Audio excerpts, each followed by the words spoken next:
मी excited आहे. म्हणजे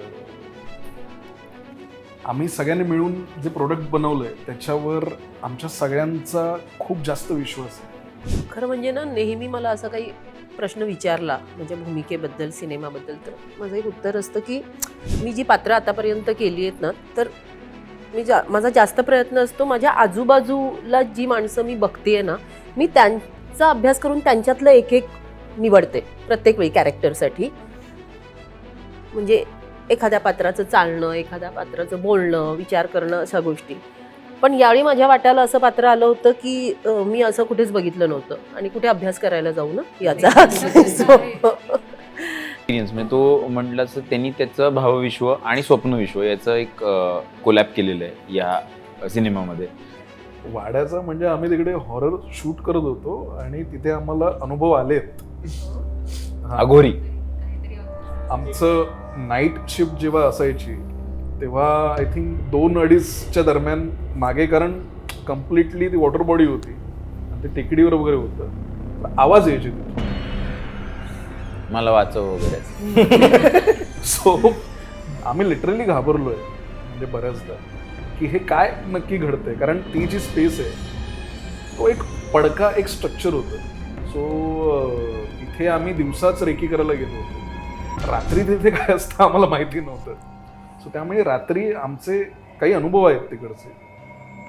so म्हणजे भूताला वगैरे बघून वगैरे ते सगळं ठीक आहे, म्हणजे भूत समोर आला तर वगैरे, पण आवाज जरी आला तरी काय होतं हे आम्ही अनुभवलंय तिथे. पण आहे हे कसं आता याचं मेन रिझन आहे की आम्ही एकमेकाला ॲज अ कॉम्पिटिशन नाही बघत. पहिली गोष्ट ही पहिली गोष्ट आहे, कारण की मला असं वाटतं सगळे आम्ही 6 लोक जे आहोत आम्ही वेगळे आमच्या टॅलेंट आहेत, फील्ड आमची सेम आहे, पण आम्ही एवढे टॅलेंटेड आहोत की सगळ्यांना जे डिझर्व जे करतात ते त्यांना मिळतंय. ठीक आहे, आता याला हे मिळालं तर मी हे जेलस नाही होऊ शकत की मला का नाही मिळालं. आता मी ते झालो तर मग I don't belong in that group, कारण की मग मी जास्त टिकू पण नाही शकत. किती वेळ मी प्रिटेंड करणार की नाही माझी जळते पण मी राहतो, हे किती वेळ आपण प्रिटेंड करणार.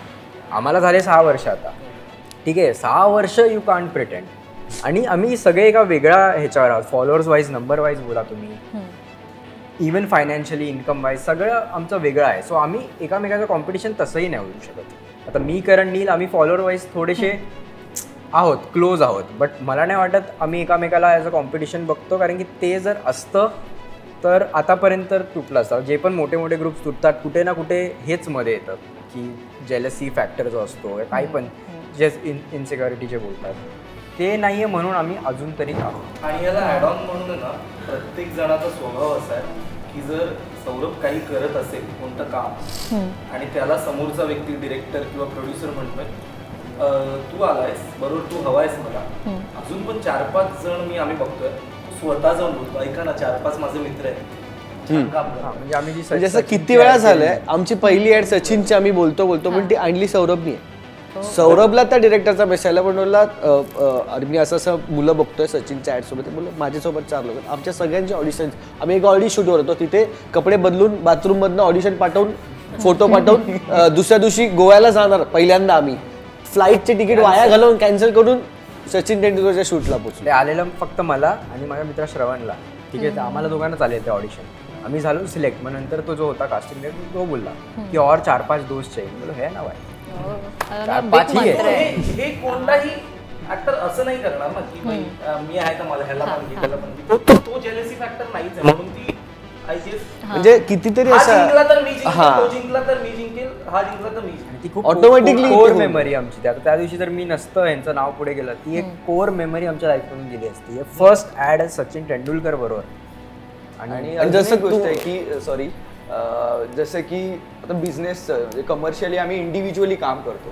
म्हणजे मी माझा बिझनेस म्हणजे तो बिझनेसच झाला, ते जे आम्हाला इन्कम मिळतं इंस्टाग्रामवरून.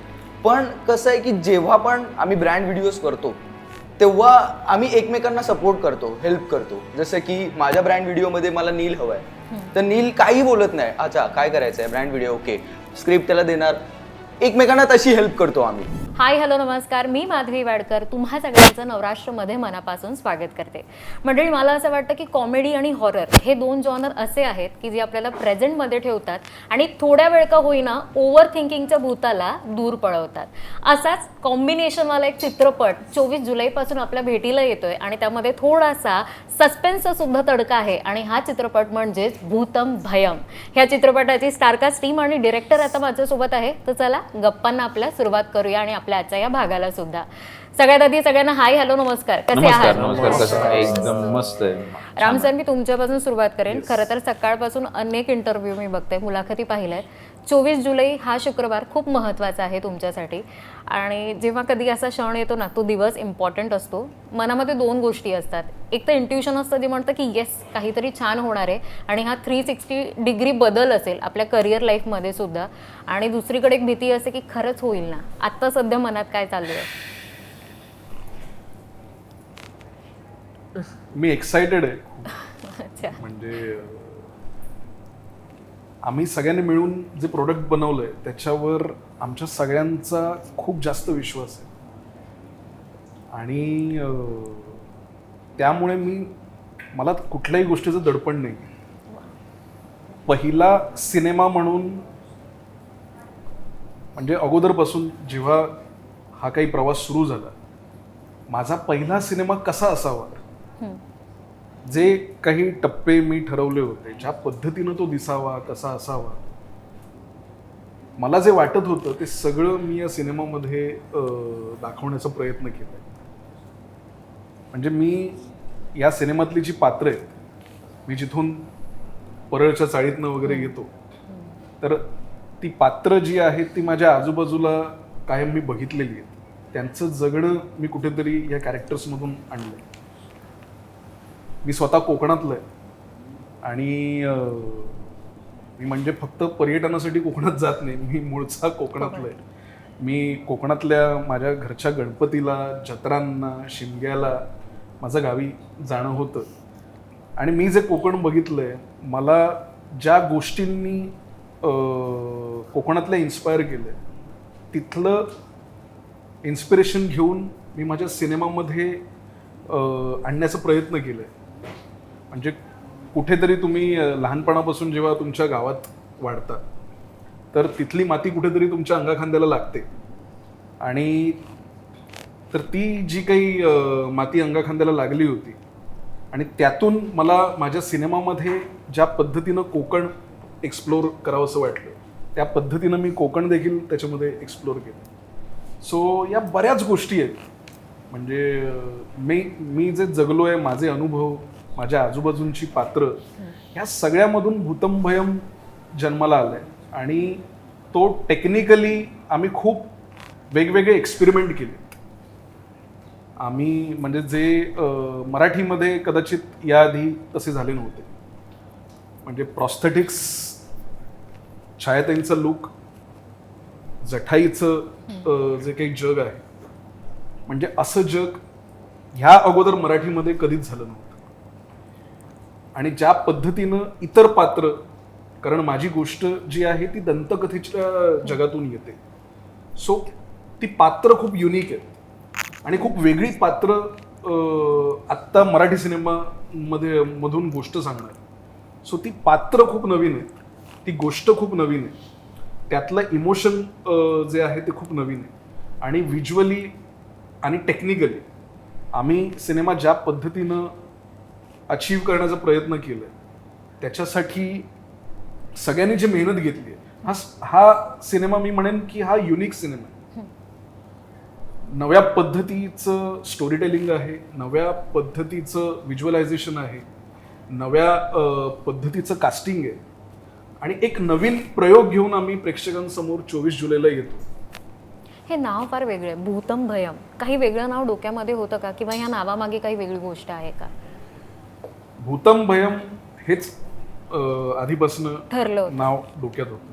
म्हणजे ह्या नावाचा जो एक साऊंड आहे, म्हणजे तुम्ही टीजरच्या शेवटाला एक जे गाणं आहे, म्हणजे ज्या म्युझिकमध्ये भूतम भयमचा साऊंड ज्या पद्धतीनं येतो, सो श्रीनाथ म्हात्रे आमचा जो म्युझिक डायरेक्टर आहे, जेव्हा त्यांनी हे कंपोज केलं, भूतम भयम हा साऊंड जेव्हा त्याने कंपोज केला,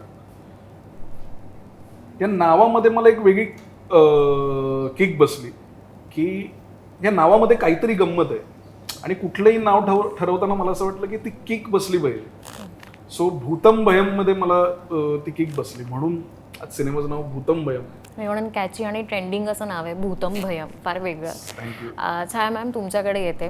त्यांनी जसं सांगितलं की जठाई फार वेगळी भूमिका आहे आणि मी अनेकदा ऐकलं की कलाकार म्हणतात की कोणतीही भूमिका करताना ते रिसर्च करतात, त्याबद्दल वाचन करतात, सराव करतात. ह्या भूमिकेसाठी काही वेगळी तयारी तुम्ही केली होती का?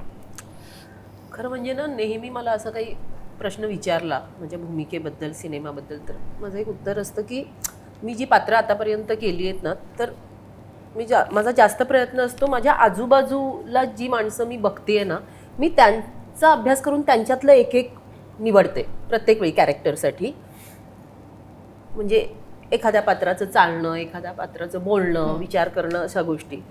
पण यावेळी माझ्या वाट्याला असं पात्र आलं होतं की मी असं कुठेच बघितलं नव्हतं आणि कुठे अभ्यास करायला जाऊ ना. एक दंतकथा आहे त्यातली जठाई होती. येस. तर यावेळी खरं तर ना, मी खरंच पूर्णपणे ना डिरेक्टर तो जे सांगेल ते, पण आम्ही त्याच्यावर दोघांनी आम्ही अभ्यास केला होता की जसं हे कॅरेक्टर बघितलं नाही आहे ना, तर आता आपल्याला ते उभं करायचं आहे. मग आम्ही, आणि असाही विचार होता ना की फक्तच भूत म्हटल्यावर ते टिपिकल असतं ना, तसं नको वाटायला. मग ती उभी राहील तर कशी राहील, किंवा ती वाकेल तर किती वाकेल, कशी बोलेल, याचा आम्ही ना खूप विचार केला. म्हणजे त्याने पण जेव्हा मी दाखवलं तुझ्या याच्या घरी गेलो होतो तेव्हा की ती अशी वाकून चालेल का, मग अशी नको, मग एवढीच वाक वगैरे, असा त्याच्यावर आम्ही अभ्यास केला. म्हणजे ते नंतर मला थोडंसं त्रासदायक पण झालं, कारण एकदा मी ते काहीतरी वेगळं असं काहीतरी कॅरेक्टर उभं होतं, पण जेव्हा मला नंतर असं थोडासा असा छोटासा डान्स सारखं काहीतरी आहे, सो मग ते तसंच शरीर घेऊन आता नाचायचंय. आपण कलाकार म्हणून आहे ना, कधी कधी खूप उत्साहात आहे ना, अरे हे पण करूया, ते पण करूया, आणि त्याच्यानंतर मग आहे ना अख्ख्या सिनेमात ते कॅरेक्टर तसंच हे करायचं ना, तर तेव्हा ते जरा कठीण जातं.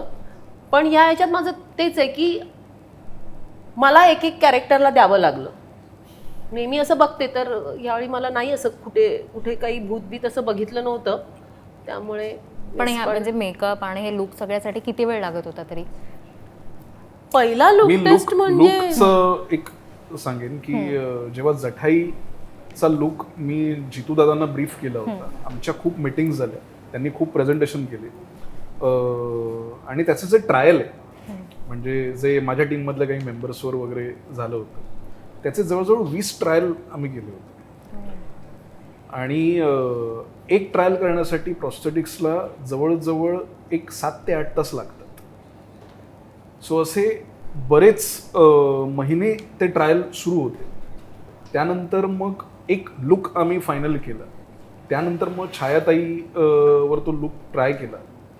तिचा प्रॉस्थेटिकचा तो मोल्ड एक आधी बनवला गेला, आणि त्यानंतर मग ज्या पद्धतीनं हळूहळू जठाई जन्माला आली, आणि हे असं प्रॉस्थेटिक्स मराठीसाठी खूप युनिक एक एक्सपिरियन्स असणार आहे. सो हे कॅरेक्टर आणि छायाताईंनी ज्या पद्धतीनं हे कॅरेक्टर फिल्ममध्ये परफॉर्म केलंय, म्हणजे हा अनुभव तयार करण्यासाठी म्हणजे तिच्यासारखीच ॲक्ट्रेस ते फक्त करू शकते. म्हणजे हा मला वाटत नाही जठाईचा रोल कुठल्या दुसऱ्या ॲक्ट्रेसने करू शकली असती. म्हणजे तिचं जे डेडिकेशन आहे, आणि ते कॅरेक्टर खूप कठीण आहे, त्या कॅरेक्टरची भाषा जी आहे ती खूप वेगळी आहे, त्या कॅरेक्टरची बॉडी लँग्वेज वेगळी. जसं मगाशी ती म्हटली की असं कॅरेक्टर आपण आजूबाजूला बघितलं नाही आहे, त्यामुळे इन्स्पिरेशन घ्यायचं तर कोणाकडून घ्यायचं. सो त्याच्या पायापासून ती जी काही भरणी केली होती ते सगळं तिला करावं लागलं, आणि तिने म्हणजे जठाई या सिनेमाचा एक्स फॅक्टर आहे. आणि ना कधी कधी काय व्हायचं, प्रॉस्थेटिक मेकअप एवढा होता ना की काही इमोशन एक ॲक्टर म्हणून मी काहीतरी करायला जायचे ना, पण ते चेहऱ्यावर दिसायचं नाही. मग त्याच्यासाठी ना मला डोक्यात आणखीन काहीतरी विचार करून तो अभिनय करावा लागायचा, जेणेकरून ते हावभाव दिसले पाहिजेत. आणि मला लुक टेस्टचं एक आठवतंय, पहिली लुक टेस्ट होती ना, सगळं झाले रेडी आणि मग मला वाटतं फोटोशूटच्या वेळी काही डायलॉग होते ते तू बोलायला लावले होतेस आणि ते मी तेव्हा काहीच अभ्यास झाला नव्हता ना, सो मी ते डायलॉग बोलले आणि मला लगेच सांगितलं की ते खूपच खोटं होतं, खूपच वरचं होतं. जेव्हा त्याने सांगितलं ना की नाही ताई हे नाही, खूपच खोटं झालं, तेव्हा मला असं झालं ना की यस, हे करेक्ट आहे. म्हणजे असं नाही आहे म्हणजे की आता तू करतेस ते करेक्टच आहे किंवा मग हे असायला पाहिजे. म्हणजे ना तेव्हा मग मला असं झालं की अरे नाही, आपल्याला खूप तयारी करायची आहे. म्हणजे आपला डिरेक्टर असाच नाही आहे, त्याने एक अभ्यास केला आहे, त्याला एक माहिती आहे हा कॅरेक्टरचा काय सूर असेल, काय असेल. तेव्हा ना मग माझ्यासारख्या ॲक्ट्रेसला ना मजा येते काम करायला. जेव्हा आपल्याला वाटतं ना की तुला हे नाही येत आहे ना, म्हणजे मला वाटतं प्रत्येक ॲक्टरला हे असायला हवं की नाही येत आहे ना असं बोलल्यावर मग जी आपण तयारी करतो ना, आणि मी अशा ना खूप याच्यातून गेले. जसं नशिबाने मला पहिलं नाटक माझं जेव्हा झुलवा केलं ना, आम्ही एकेका लाईनसाठी आम्ही 3-3, 4-4 दिवस घालवले होते. तर मला त्या प्रोसेसची आठवण आली ह्या आपल्या फिल्मच्या शूटिंगच्या वेळी. मी म्हणून मी तुझी स्वतःना खूप मोठी फॅन आहे आणि मला आवडेल की आता जठाई ह्या भूमिकेमध्ये सुद्धा तू काय वेगळेपणा आणि कशा पद्धतीने मांडतेस, कारण आतापर्यंतच्या सगळ्या भूमिका त्या गेलेल्या आहेत त्या खूप रिलेट झाल्या आणि काय माहिती, पण एक भूमिकेची तुझ्या ॲक्टिंगची सगळी वेगळी जादू आहे. ती ह्यात काही वेगळी खतरनाक जादू आम्हाला काय बघायला आणि मिळेल. थोडीफार जादू जर दिसेल ना, कधी काय होतं माहिती की मी जे कॅरेक्टर करते ना, ते मी करण्याच्या आधी आपल्या आजूबाजूची जी पात्रं आहेत ना त्यांच्यावर पण अवलंबून असतं की ते त्या पात्राला मोठं करतात. त्याच्यामुळे ते एवढं मोठं करतात ना की मग ते पात्र येतं ना तेव्हा खूप सोपं होऊन जातं ते. सो ह्या सगळ्यांनी पण ते काम केलेलं आहे. पुष्कराज, मी तुझ्याकडे येते. हलकट आहेस. काय सांगशील, तू सुद्धा आतापर्यंत अनेक भूमिका केलेल्या आहेत, ही भूमिका, हा प्रोजेक्ट, काय वेगळ्या आठवणी आहेत? तो म्हटलं तसं एक्सपिरियन्स, म्हणजे तो म्हटलं तसं त्यांनी त्याचं भावविश्व आणि स्वप्नविश्व याचं एक कोलॅब केलेलं आहे या सिनेमामध्ये.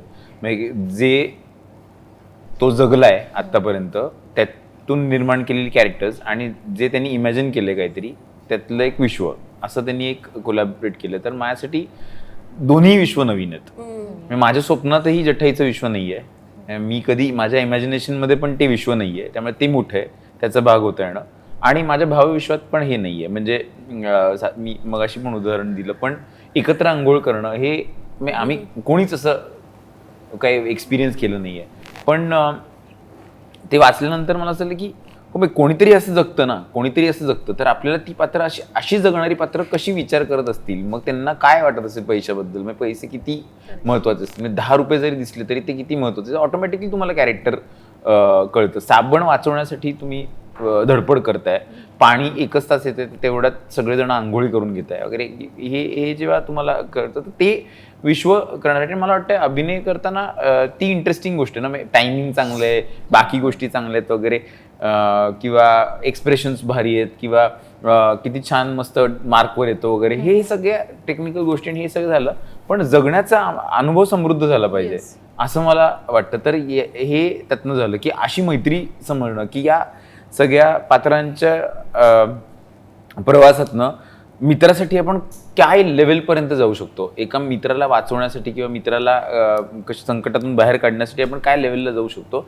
हे काहीतरी खूप इंटरेस्टिंगली कळलं. आणि सेटवर मी या सगळ्यांची मैत्री पण ॲक्च्युली बघितली. मी तिथे ते बघितले की त्यांचं सटल प्रेझेन्स किती असतो एकमेकांसाठी.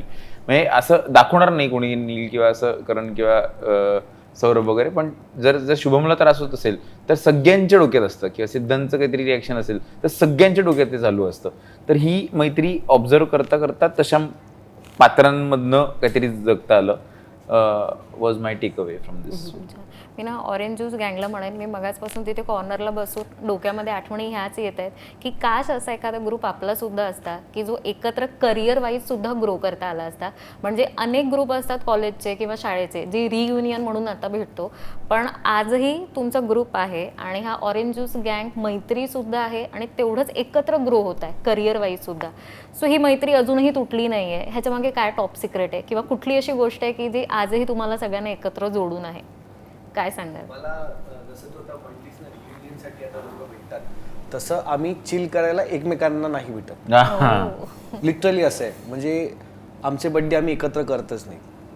एकमेकांसोबत कधीच आम्ही बड्डे करत नाही. थोडासा कुठे जेवायला गेलो नंतर त्या दिवशी बड्डेला वगैरे पार्टी एकत्र करू. आम्ही फक्त वर्क फ्रेंड्स आहोत, पण ती काम करताच आम्ही इतकी धमाल करतो की जेव्हा ॲक्च्युली रिलॅक्सेशनसाठी आपण कॉलेजच्या मित्रांना, जसं मी माझा बड्डे माझ्या कॉलेजच्या मित्रांसोबत करतो, हे कधीच माझ्या बड्डेला नव्हते आज एवढ्या वर्षात. सो पण ते सेट आहे आमचं की हां, नील तर कॉलेजच्या मित्रांना जाईल किंवा सौरभ त्याच्या जाईल किंवा इतर कुठली काही असेल असं, अनलेस एकदम घरचं कार्यक्रम आहे तो विषय वेगळा. बट माझं म्हणणं हे आहे की असं नाही की आम्ही काम पण एकत्र करतोय, मजा पण एकत्रच करतोय, सगळंच एकत्र करतोय. मला असं वाटतं की ती कामातून निर्माण होणारी जी मैत्री असते ना, ती आमची त्या पद्धतीची मैत्री झालेली आहे. आणि तू जसं बोललीस की करिअर वाईज आम्ही अशा गोष्टी एकत्र बघितल्यात ज्या मी माझ्या कॉलेजच्या मित्रांबरोबर एक्सपिरियन्स करूच शकत नाही किंवा त्यांना ते समजावू शकत नाही. ते हेच लोक समजू शकतात, कारण की ती गोष्ट कशी मिळाली आम्हाला आणि त्याचं महत्त्व किती आहे ते आम्ही तिथे पोचल्यावर किंवा त्या प्रवासात गेल्यावरती जाणवत आहे. मला असं वाटतं ते आहे. आणि त्यामुळे आमच्यामध्ये कधीच भांडणं झाली नाहीत किंवा एकमेकांच्या आम्ही जसे नॉर्मल मित्रांमध्ये भांडणं होतात तसं आमच्यात कधीच झालं नाही. थोडं इथे तिथे डिफरन्सेस ते बोलून की बाबा हे असं असं, हे तसं असं, ते सगळे कामाशी निगडीत. अगेन ते एकदम पर्सनल घेण्याचाही काही मुद्दा येत नाही. तर आधी मला असं वाटायचं की आम्ही इमोशनली मित्र नाही होते एवढे कनेक्टेड, असं आम्हाला आधी वाटायचं. पण ओव्हर द इयर्स, आज तुम्ही स्टेजवर बघितलंच, म्हणजे ते आहे कुठेतरी, पण ते आम्ही ते डिस्कस नाही करत बसत. आम्ही कधीच एकमेकांशी आमचे प्रॉब्लेम डिस्कस करत बसत नाही. हा पण एक तुला एक ऐकायला असं वाटेल, पण असं कधी आम्ही बसून अरे माझ्यासोबत हा प्रॉब्लेम चालू आहे, मला माझ्या बायको हे बोलतो की माझ्याकडे पैशाचा हा प्रॉब्लेम आला, असं कधीच नाही.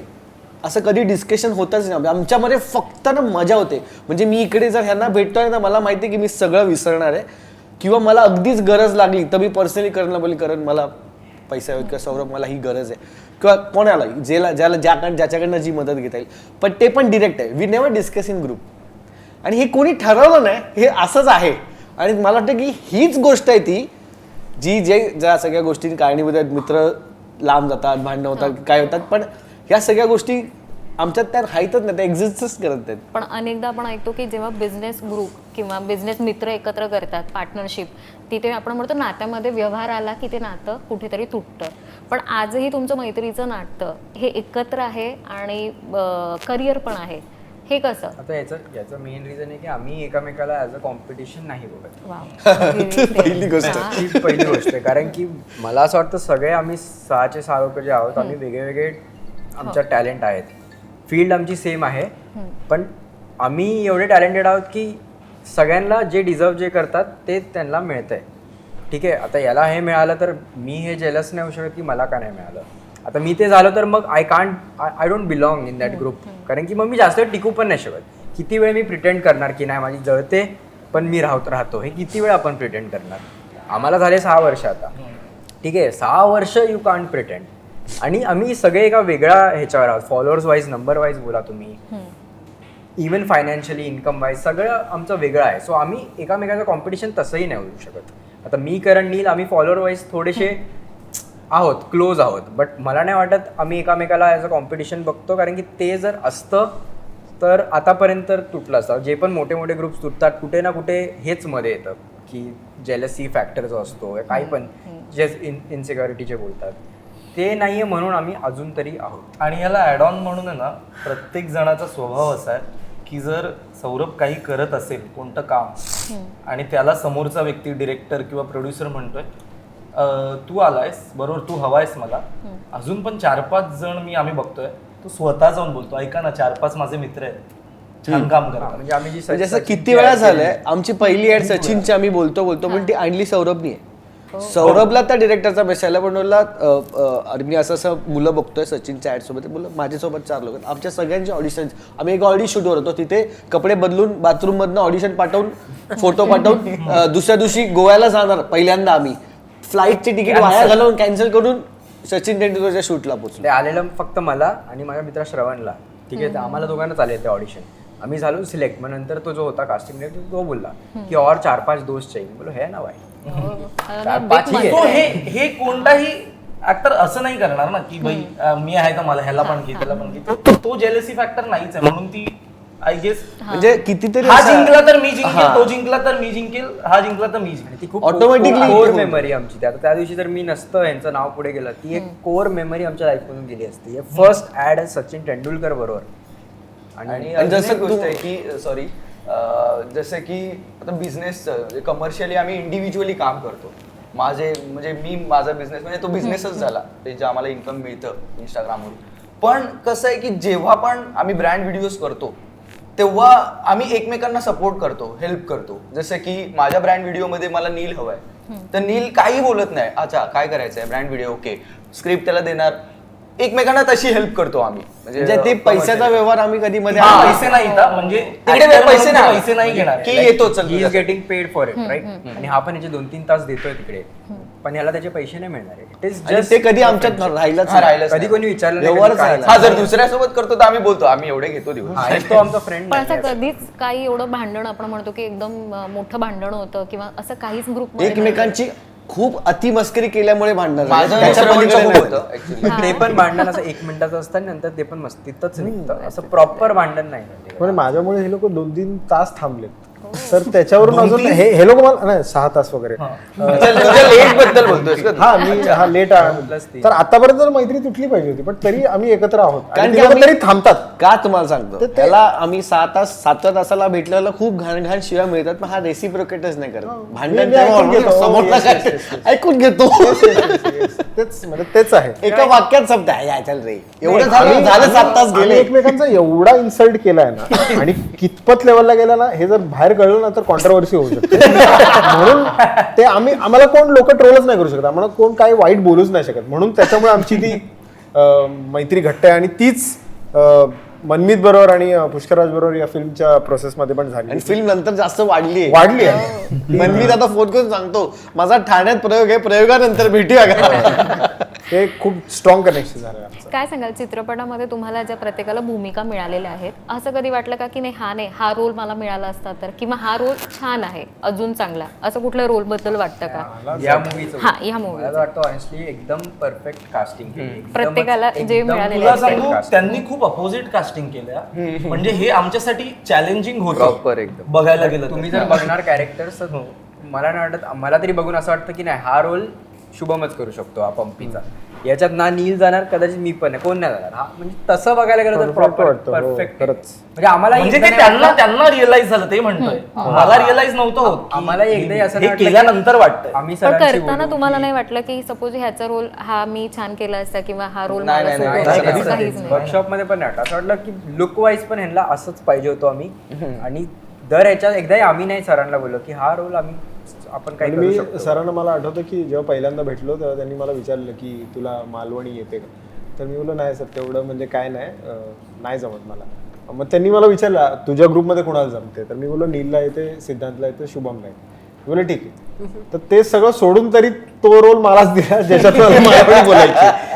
पण ते आता जेव्हा मी स्क्रीनवर बघतो तेव्हा ते असं वाटतं अरे किती इजनी ते निघालंय. म्हणजे त्यांनी ते तसं काढून घेतलं आमच्याकडून. हा एक भाग झाला की कोणाला कुठला रोल असं म्हणजे मी हा रोल करू शकलो असतो वगैरे. पण प्रेक्षकांसाठी जे आम्हाला एवढी वर्ष बघत आलेत आणि सोशल मीडियावरती काम करत असताना तुमचं खरं हे पण येतं समज जसं की व्लॉग्समधनं किंवा स्टोरीजमधनं नॉट ओन्ली कॅरेक्टर्स तुम्ही रिअल खूप राहावं लागतं ना सोशल मीडियावरती. तर मला हे सांगायचं आहे आवर्जून की जसं हा म्हणाला की जसं सिद्धांत रिअल लाईफमध्ये त्याचं एक्झॅक्ट उलटं त्याचं कॅरेक्टर आहे जसं मी आहे त्याचं एक्झॅक्ट उलटं माझं कॅरेक्टर हेचं एक्झॅक्ट उलटं आहे करणचं सगळ्यांचं.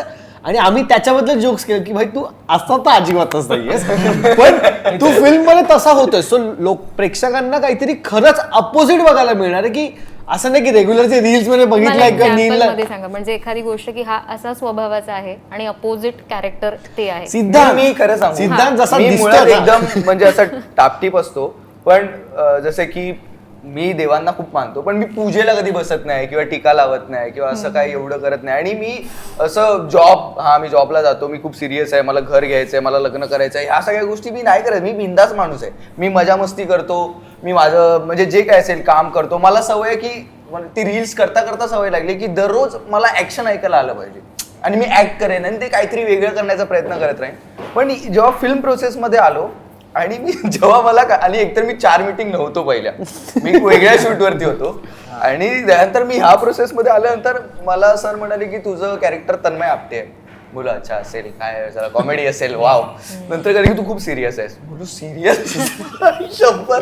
त्यानंतर मी घरी जाऊन इमॅजिन केलं स्वतःला, जेव्हा कळायला लागल्या गोष्टी वर्कशॉपमध्ये की तू हे करतोस, तुझा स्पेसिफिक साबण असतो आणि तू सगळं एकदम तुझा एक डबा असतो, त्याच्यात तुझं सगळं व्यवस्थित असतं, जो अजिबात भांग हे बाप रे बाप. पण ती प्रोसेस करायला मला त्या कॅरेक्टरमुळे ना मला चांगलं राहायला, टापटीप राहायला आणि व्यवस्थित राहायला, देवपूजा करायला त्या कॅरेक्टरने शिकवलं मला, सिद्धांतला, त्या तन्मय आपटेने. तर ते मला खूप भारी वाटलं. आणि यांना ते खरं मी जेव्हा पण सेटवरती यायचो टीका केलं हसायचे आणि बोलायचे की तेवढं अपोजिट आहे सगळ्यांचंच. आता बाकीच्यांचं मी रिव्हील नाही करणार, पण सगळ्यांचं तितकं अपोजिट आहे. खूप छान. मी ना एक शॉर्ट रॅपिड फायर घेते तुम्हा सगळ्यांसोबत, तुम्हाला उत्तरं द्यायची आहेत. तुमच्यामध्ये खऱ्या भूताला पाहून सगळ्यात आधी कोण घाबरेल किंवा पळ काढेल? सिद्धांत पण सिद्धांत. आम्ही दोघेही खरा भूत किंवा खरा किडा काही असेल तर. काही असेल. भूत खूप लांबची गोष्ट आहे. सेटवरचा सगळ्यात म्हणजे सर्वात जास्ती खोडकर कोण होतं? छाया मॅम, तुम्ही तर ह्यांच्यासोबत नव्हतात, पण तुम्हाला काय वाटतं ह्यांच्यामध्ये कोण खोडकर असेल सगळ्यात जास्ती फेसेस वरून ह्यांच्या? मस्तीखोर? अग्रीड. हो राम, तुम्ही काय सांगाल? नाही पुष्करच. परफेक्ट. ओके, राणीवाडा लोकेशन बद्दल सगळं बोलतायत. जर तिकडचा अनुभव एका शब्दात सांगायचा असेल तर तो काय शब्द असेल त्या वाड्यासाठी? वाड्याचा म्हणजे आम्ही तिकडे हॉरर शूट करत होतो आणि तिथे आम्हाला अनुभव आलेत. हो, अघोरी. काहीतरी अनुभव सांगा. आमचं नाईट शिफ्ट जेव्हा असायची तेव्हा आय थिंक 2-2:30च्या दरम्यान मागे, कारण कम्प्लिटली ती वॉटर बॉडी होती आणि ते टेकडीवर वगैरे होतं, तर आवाज यायचे तिथून. मला वाचव वगैरे.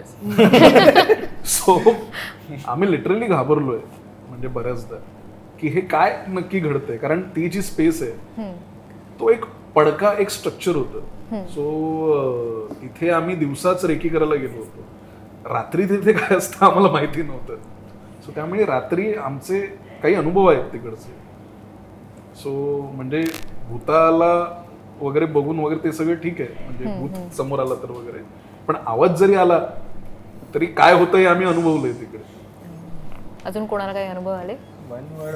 एकदा अजून एक असाही आवाज आलेला मी ऐकलेला की भूतम भयम 24 जुलैला आपल्या जवळच्या चित्रपट.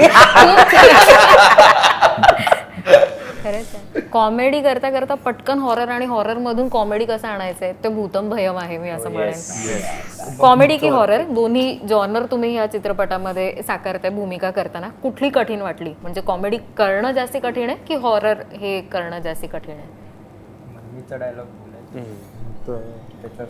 ऍक्टिंग करणं कठीण होतं, कारण ती पहिल्यांदा काहीतरी वेगळी प्रोसेसमध्ये आम्ही गेलेलो आणि जसं मी बोललो की संपूर्ण चित्रपटात आम्ही वेगळे वेगळे कॅरेक्टर निभवतोय. सो कॉमेडी हॉरर हे तर नंतरचा विषय होता, बट वर्कशॉपमधून जी प्रोसेसमधून आम्हाला ॲक्टिंग शिकावी लागली, सगळं आधीचं विसरून रीलचं वगैरे सगळं मायनस करून इथे काहीतरी फ्रेश शिकायला भेटलं. सो तिथून ती सुरुवात झाली. सो ते खूप म्हणजे घाबरायला झालेलं की हे सगळं कसं होणार बाई, म्हणजे सर जरा सिरियसली या गोष्टी करायला लावतात, इमॅजिनेशन करून काहीतरी वर्कशॉपमध्ये बोलतात की इथे मटका आहे आणि आता तुम्ही पाणी प्यायचं, हे कसं काय काय माहीत नाही. पण ते सगळं नंतर नंतर ईज व्हायला लागलं, नंतर त्याची सवय पडायला लागली, कारण त्या प्रोसेसमध्ये आम्ही स्वतःला ओतून टाकलं पूर्ण. माझ्यासाठी डान्स हा हॉरर होता. लोकांसाठी पण हॉरर. इकडे माझ्यासाठी माझं एक भांडण चालू होतं झोपेसोबत नाईट शूटला. आणि मला नाईटला म्हणजे मला न एका पॉईंट नंतर मी नाही जागा राहू शकत. माझ्या बॉडीचा प्रॉब्लेम म्हणजे मला त्यात 15 ते 20 दिवस नाईट शूट लावलेलं यांनी. तर जसं रात्र पुढे जायची आणि मला जरा ऍक्टिंग मी नाही करते तर मला ते एक स्ट्रगल असायचं की मी जागा राहू कसं. ते माझा एका सीनमध्ये मी उभे उभे झोपलोय. म्हणजे असं असतं ना, तो सीन ठेवला नाही आपण. एक नंतर बॉडीला सवय लागते, तर आम्हाला सवय लागते तेव्हा ब्रेक असायचा आणि मी डे वर शिफ्ट. आणि मग परत आणि मला त्रास मच्छरचा जास्त झाला, कारण मी पूर्ण फिल्म मध्ये लुंगीत आहे, वर काहीच नाही आणि डबिंगचा मग एक प्रॉब्लेम असा व्हायचा की आता कुठे परत ब्रेक, म्हणजे छोटासा वेळ मिळाला तर परत टी शर्ट घाला, परत काढा, कारण ते प्रॉस्थेटिक लावले आहेत, ते चिकटतील किंवा काय. मग तसंच आपलं तर. आणि वर ती जागा खूपच अशी होती की मच्छर, वेगवेगळे इन्सेक्ट्स आणि काहीतरी खूपच. म्हणजे मी लिटरली जो मच्छरचा स्प्रेनी आंघोळ घातली एकदा. म्हणजे एक स्क्रीन कव्हर कसं चढवतो मोबाईलला, लॅमिनेशन व्हायचं माहिती आहे आधी, तसं मी मारलेलं आहे एक बॉटल केवढं मॉस. म्हणजे मॉस्किटो पॅचेस असतात. हे त्या प्रोसेस दरम्यान आम्हाला कळलं की असं काहीतरी असतं. मी विचारलं सर हे काय लावलं इकडे, मॉस्किटो पॅच आहे. आम्ही ऍक्टर, आम्ही ते पण नाही लावू शकतो. आम्हाला स्प्रे मारून एक वास येतो. डायलॉग कुठे, हा तू काही बोलत होतास या चावून डायलॉग जर का कोणते असतील फेवरेट ह्या चित्रपटाचे, तर ते कोणते असतील? आणि ते आज ते तुम्ही 24 जुलैला एक तरी डायलॉग, सगळेच डायलॉग. हाच मेन डायलॉग 24 जुलैला. नाही नाही, हा तर झाला. मला वाटतं छायाताईने एखादा डायलॉग. शायद सर्वात फेवरेट डायलॉग. विसरलं तर तुम्हाला माहिती आहे. दृष्ट मी विसरले की मी बोलायचे कशा. इनफॅक्ट मी प्रतापला फोन केला की आम्ही हॅलो बोलत नाही, कशा. मैत्री कुठेतरी हा चित्रपट सांगतोय. तुमच्यासाठी मैत्रीची व्याख्या काय आहे, राम सर? हा चित्रपट प्लीज आता परत 24 जुलै बोलू नका. हा चित्रपट मैत्री म्हणजे काय, किंवा एखादा शब्द, एक शब्द, एक शब्द सांगा. एक शब्द. सपोर्ट. माझे 2 आहेत. भूतम भयम. सर्व काही. एव्हरीथिंग. एव्हरीथिंग. करण. ऑरेंज ज्यूस गँग. हो, पुष्कराज. छान. इमोशन. फालतूगिरी. ती नसेल तर काहीच नाही. थँक्यू. शेवटचा प्रश्न जाता जाता सगळ्या प्रेक्षकांसाठी, भूतम भयम 24 जुलैला का पाहावा? आपल्यासाठी आहे त्यांना सांग. ओके, मला वाटलं एंड होता. कारण येतोय 24 जुलैला. भूतंबयम 24 जुलैला यासाठी पाहावा, कारण आजपर्यंतचा सगळ्यात मोठा थिएट्रिकल एक्सपिरियन्स घेऊन आम्ही थिएटरमध्ये येतो. येस. 24 जुलै भूतंबा. थँक्यू. तुम्हा सगळ्यांसोबत छोटासा संवाद आणि रॅपिड फायर राऊंड झाला. ऑल द बेस्ट म्हणेन. आणि थँक्यू पुन्हा एकदा. Thank you. All the best. Thank you.